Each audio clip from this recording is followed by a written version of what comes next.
So as we've said, guys, this is a crime and a social affairs channel, and so basically what we chose to do today is that I forgot.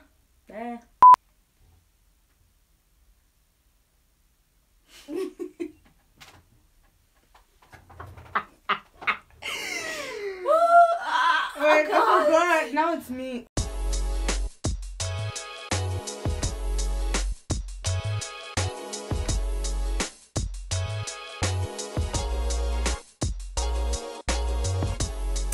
Hey guys, welcome back to my YouTube channel. Today we have a very, very special guest on the channel, and she's just gonna go ahead and introduce herself.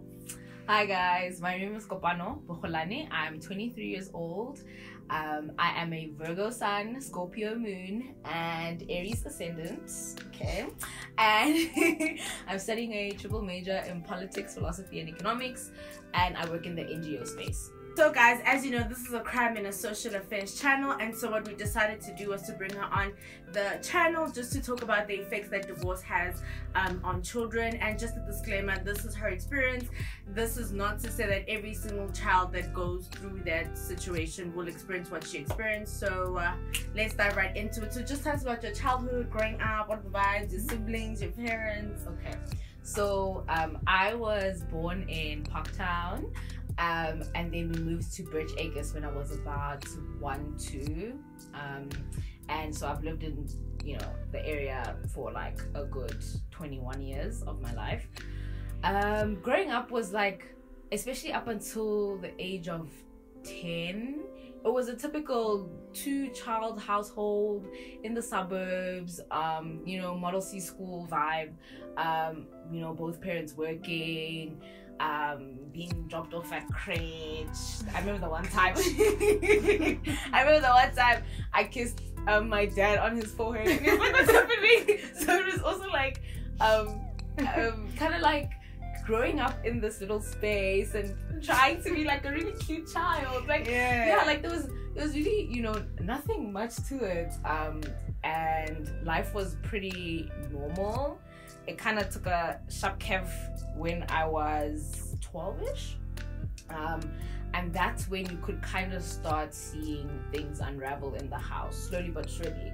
Looking back, so when I was 18, just before I went to varsity, my mom told me everything that had happened in the household, and I was shook because when I look back as a young adult, I didn't see that. I didn't see, all the little things that could have, caused tension in the house. Like, they hid it so well up until that age of about 10, 11.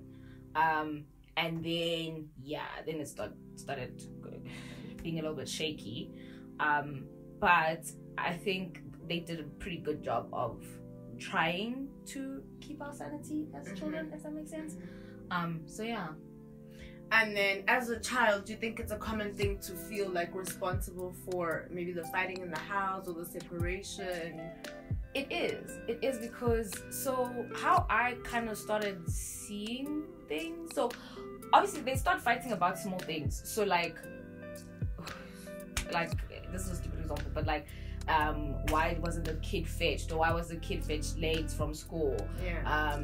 Things like that. So because the outside arguments were centered around the children, you kind of feel like, oh, if maybe I should just say to mom, I'll walk home, or like something like that, just so that you can prevent fights in the house.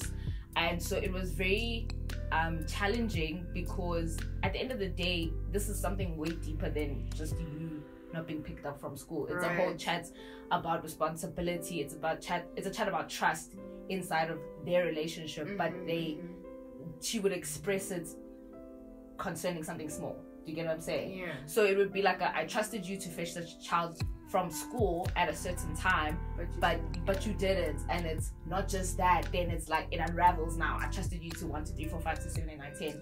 And that's how you saw that a lot of things were really like kept underneath and not really spoken about or dealt with. And so you would, and then again you would hear it like, I I am like a little bit of a mama's child. I love my mom. I used to be a daddy's girl as well. And so I used to sleep with them like all the time. Even in like, okay, like I think, when did we stop? Like maybe like when I was in grade 6, 5. I still do. I still do even to this day when I'm like sad. Like I'll be like, Mom, please. Like future husband, she sleep with her mama. She's gonna replace her. Oh, okay. Yeah. But and so at night, like I'd wake up at like in the middle of the night, and you just hear two people going at each other. Hey, you did this. Hey, wow, wow. And at first, I'm just like, it's a dream, like, you know? And then it keeps happening. And they wouldn't know that I'm hearing all these things because they thought I was asleep. And sometimes, like, I remember I would like turn around or like be like, and then like just so that like they could be like, oh damn, okay, she might wake up. Yeah, she might wake up, you know. And so I think it's with little actions like that, like you feel like you're responsible for stopping fights. You feel like you're responsible to like keep the peace in the household. I was never, there's like two spectrums, right? Mm-hmm. So it's either you're at home and you want to keep the peace, or you avoid being at home. So I found myself doing so much at school just to avoid being in the household, just to avoid like that, all of that tension, because I didn't want to be in that space, you know? Yeah.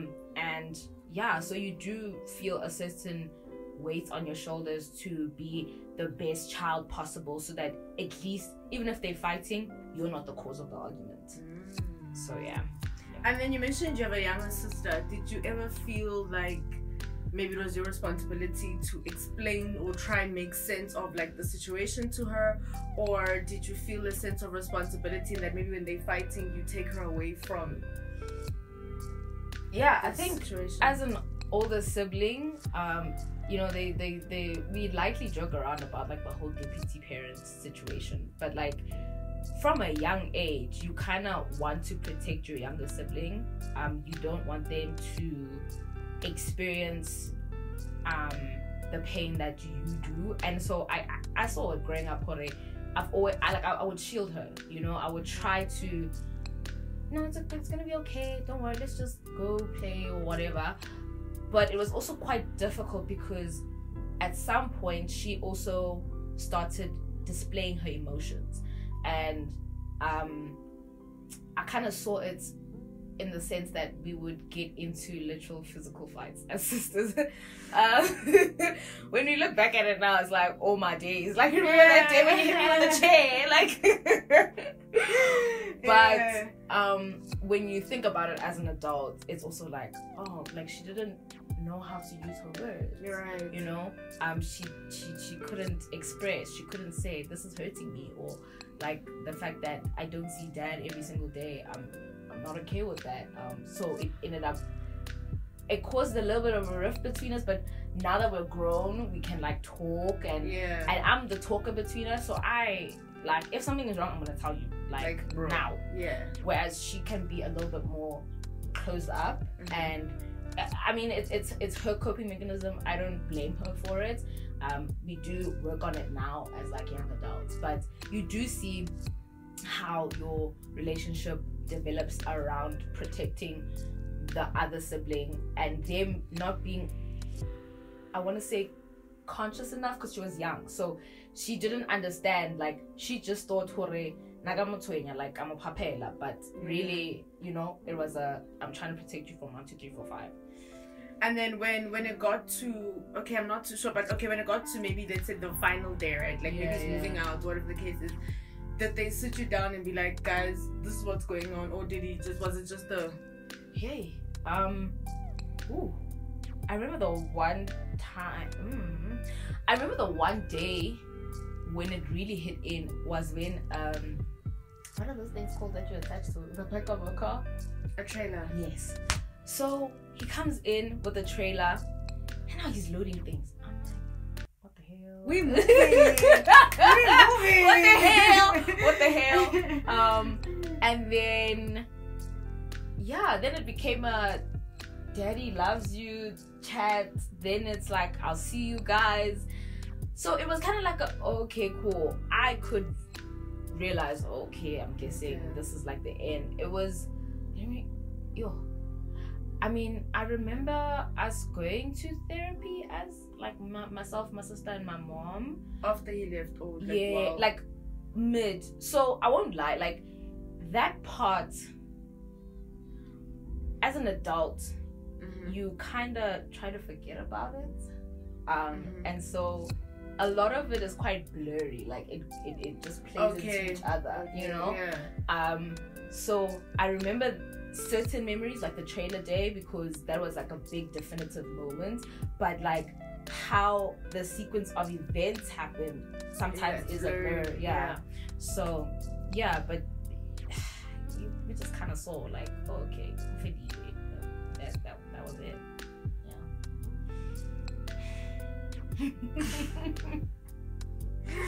Okay, cool. And then take us into that now. Like, okay, the therapy part of it. Do you think it's something that was needed?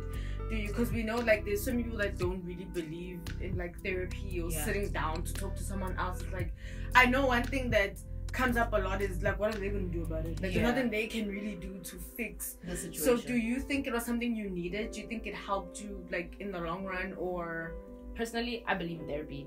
I still go to therapy, even to this day. And so the whole therapy thing came into being, I suspect, when my mom started seeing Hore, like, no man, I'm just never home. I'm always trying to. So like you, for example, were a safe space. Like, I know. So I used to. For years,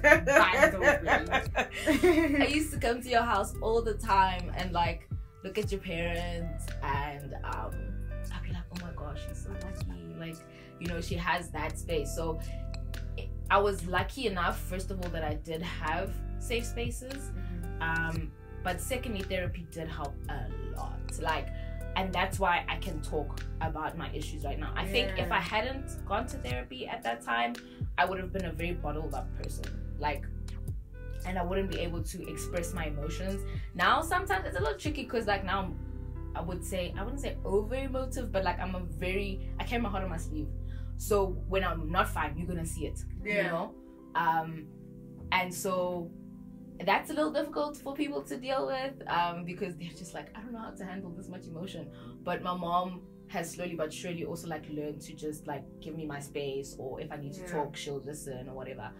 And the notion that like therapy isn't gonna do anything, or it's not. So therapy isn't meant to fix the situation. Therapy is meant to give you the tools to be able to deal with the situation. So it's to tell you, no, this is happening. You can't deny it. You have no control over it, and there's nothing you can do about it. But what you can do is be proactive about how you respond to the situation.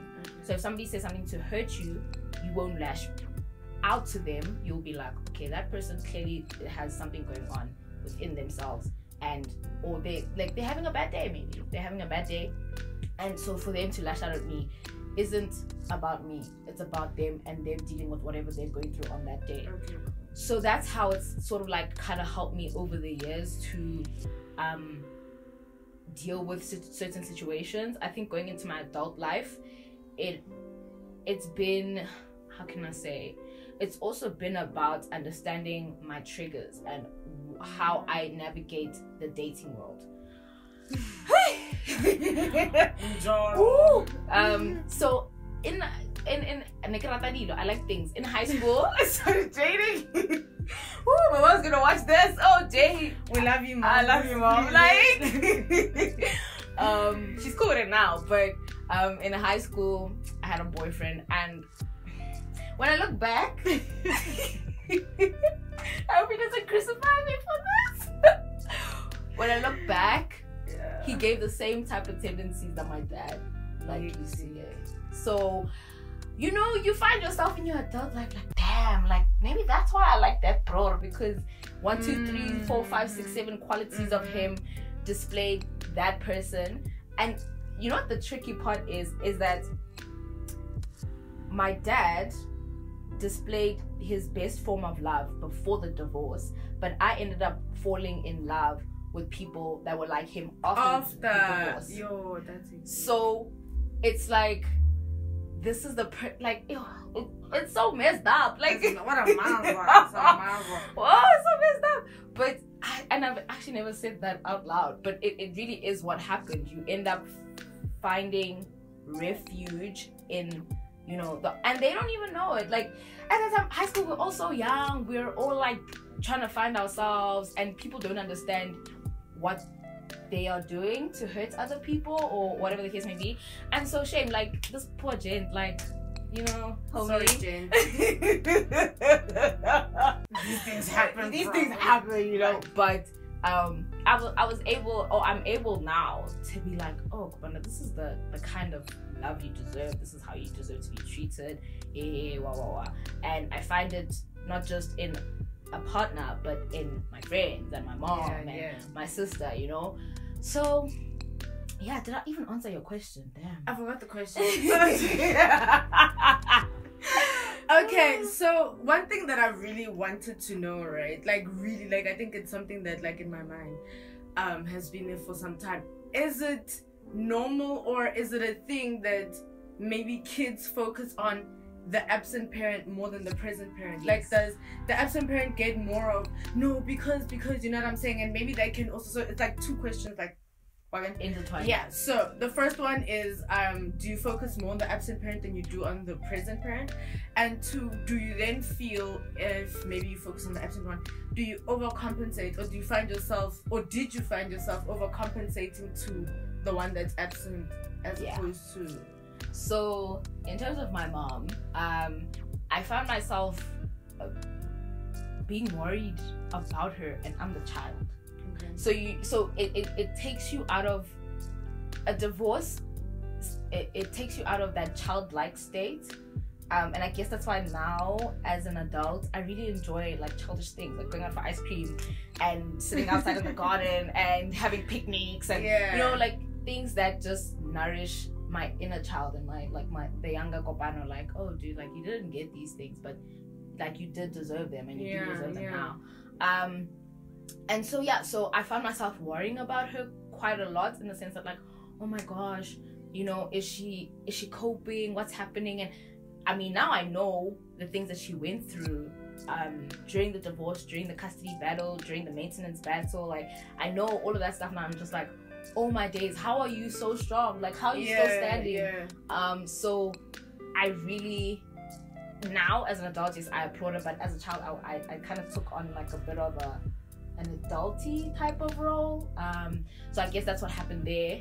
And with my dad, so growing up, like we were best friends. Like, we would watch soccer together. I think the one fond memory that I have was we would close the curtains so that we could see the TV properly. Close the curtains. The Kaizer Chiefs flag would be on the sofa, you know, and every time there'd be a goal, I'd run around the sitting room. And those are like the fondest memories I have, because that's why I still love soccer till this day. I played soccer in high school, you know, that was always something that just like made me feel like I'm connected to a younger me. But because we went from best friend to not talking and being separated, and like, you know, and what my mom would at least try to do is to invite him to like the prize giving and like, you know, special moments and whatever. So then on my dad's side of things, like I found myself kind of like overcompensating so much to keep him in my life.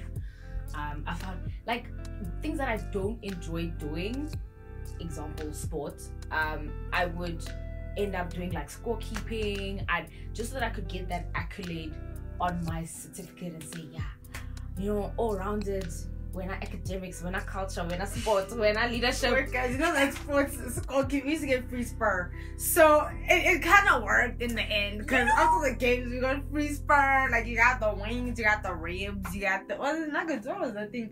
No. Yeah, wings and ribs. I just remember that. But anyway, so it was just like I tried to buy his love with accomplishments, and it obviously didn't work, but and it still doesn't work till this day, but okay. And I took that into my adulthood, because even now it's like, if I'm not doing well in something, people won't love me. If I'm not achieving this, like who can. I think the biggest one right now that I've had to grapple with is not graduating and feeling like, oh my gosh, my friends are gonna leave me.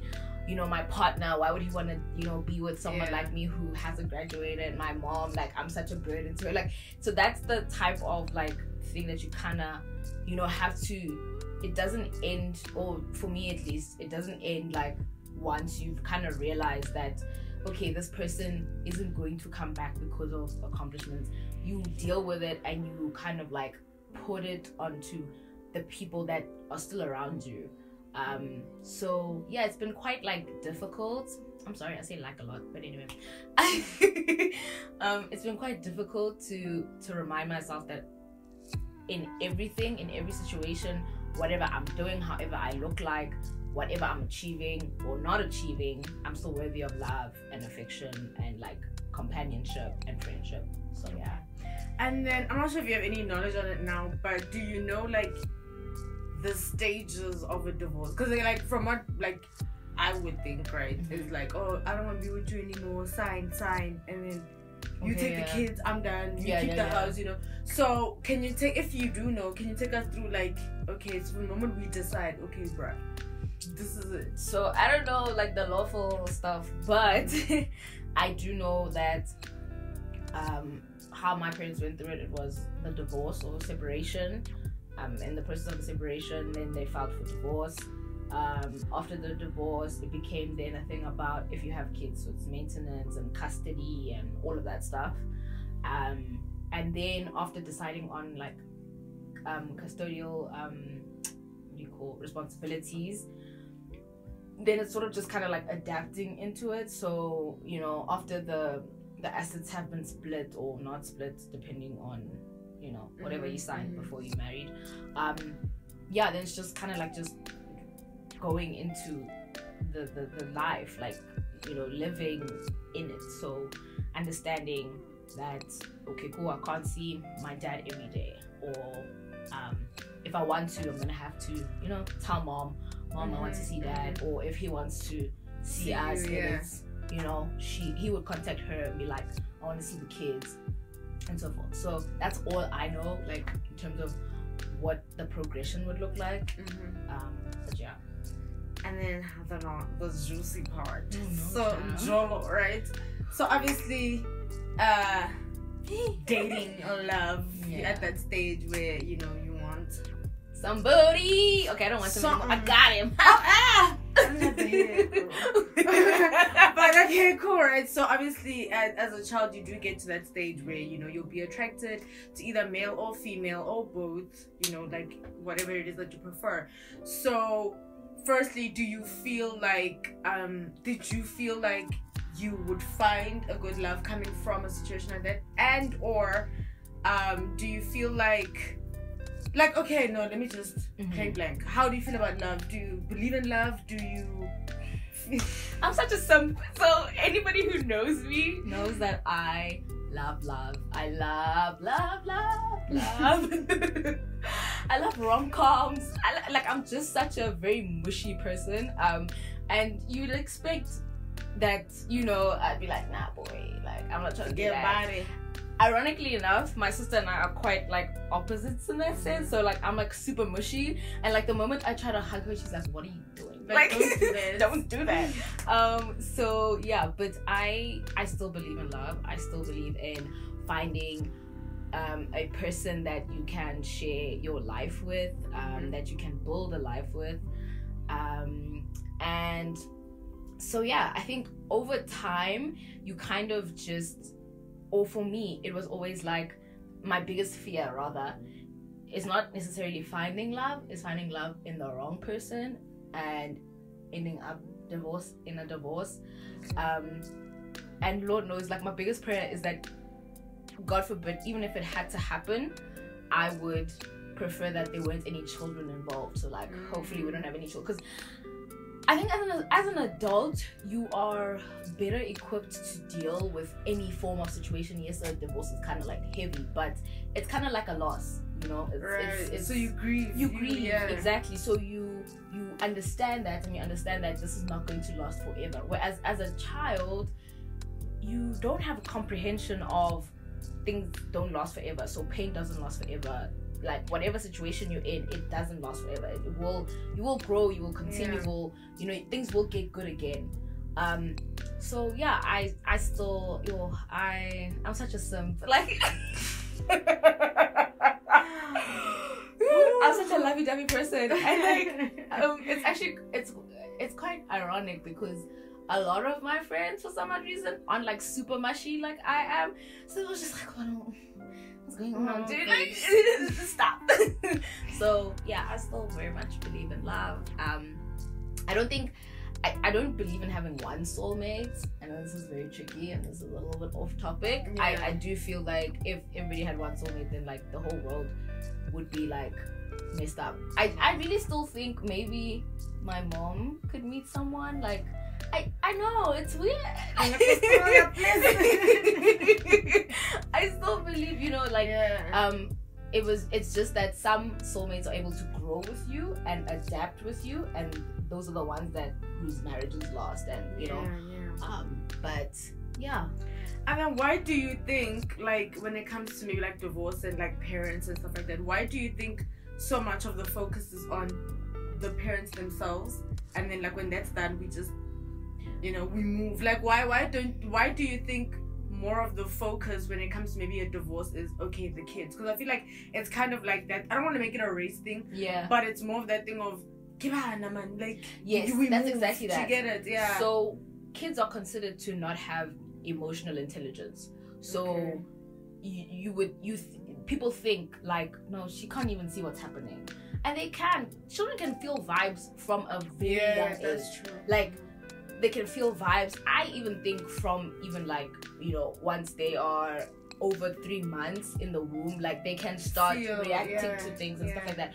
So because they can feel that, or rather because I think it's how do I say this? It's based on how we view people or personhood, and I'm getting a little bit philosophical right now, but as Africans, we consider someone to be a child until they're coming of age ceremony or whatever, and until then they are just a child. They somehow their emotions aren't considered to be mature. They aren't considered to understand or be able to grapple with certain, and so that's why even if, let's say, a conversation, even if it's about the child, they won't involve the child. Do you get what I'm saying? And so that's where it stems from. It's a sense of, oh no, that person is a child, they won't understand what's going on, and at that time they're the person you probably need to be speaking to. Like you probably need to be asking them, how do they feel about a situation? What do they feel would be the best for them, And so luckily I found myself, I was lucky enough that my mom would be like, what do you guys want? Do you guys want to stay with me? Do you want to stay with your dad? Oh, she she had that conversation. Like she's just love it so much. So she has always been a very open and honest person, and she gave us the space, and she said, okay, like, do you want to go to your dad's this weekend? Oh no, we have school or whatever. Oh yes, okay, let's go, whatever. So she always gave us the platform to, and she always said, I will never keep you from your dad. That's your dad. What happened between him and I isn't a reflection on your guys' relationship. It's just that as adults we couldn't be together anymore, and that's fine. That's okay. So yeah. Okay, to wrap it up, sadly, what advice would you give I don't even want to just say to small kids whose parents are getting a divorce, because I feel like it can affect you whether you're much older, whether you're small, you know what I'm saying? So obviously, like I had said, guys, in the beginning, this is her experience and her story. So I don't think there's a blueprint to dealing with this. It's almost like we said, grief, like the death of a loved one. You can't be like, okay, this you know, but if you had to just generalize it, like to just give advice to someone who's either currently going through it or to go through it or has went through it and is not sure, like, how to navigate. First thing is, I know it's weird, but protect your peace. So try to find things that make you happy, and you know, hopefully they're not too expensive or anything like that, but like as a child, like, you know, try to find things that, okay, if I'm reading, this is an escape for me, or if I'm drawing or whatever, because that can give you a form of therapy, especially if you're not privileged enough to be able to have the money to go to therapy, you know. So I think it's important to even as a child, like, do things that make you happy, and like, if it means you're gonna run around in your swimming costume, I don't know, whatever makes you happy at that point, do it, because at the end of the day, even in your adulthood, you are responsible for your own happiness. Another thing is to try not to be too hard on yourself, or like try to not take that burden onto yourself.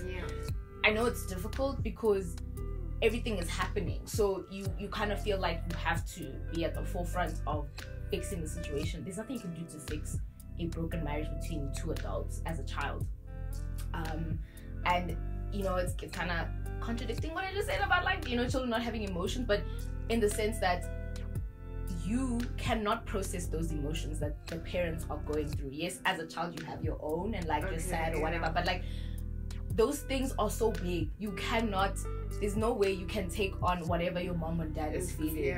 It's literally impossible, but also you would be doing yourself an injustice as a young person. And I think to take charge of your life, like, I think the biggest thing for me that my mom always said, she was like, yes, you know, both your parents are alive or whatever the case, but you need to make your own life. So this is your past, it does not define who you are. You're gonna find someone who loves you, you're gonna find, you know, a partner who's gonna care for you. Go to school. Like, if going to school is your thing, go to school. If you want to be a creative, create. Like, make sure that you are, as far as possible, taking control of your life, so that you never have to blame, hey, my mom and dad got divorced, what. No, like, it's difficult, yes, because resources are split, wada. Maybe you were living a softer life when both parents were still together, and that's understandable, but you need to then sit down with yourself and be realistic and say, okay, cool, this is what the situation is. How can I make sure that I become the best version of myself getting out of this, so that one day somebody else can look at me and say, oh my gosh, like, that person went through the very same thing that I went through, and yet they're flourishing, yet they're doing great for themselves, they have a good life for themselves, they have an amazing family. So who's to say that I can't do the same? Wow, that's all that we have for today, you guys. Thank you so much for having me. Thank you for having me. Thank you so much, guys, please don't forget to like, to subscribe, to comment. I'll put her Instagram handle as well, so just check the girl out. Thank you so much, guys. See you next time. Bye.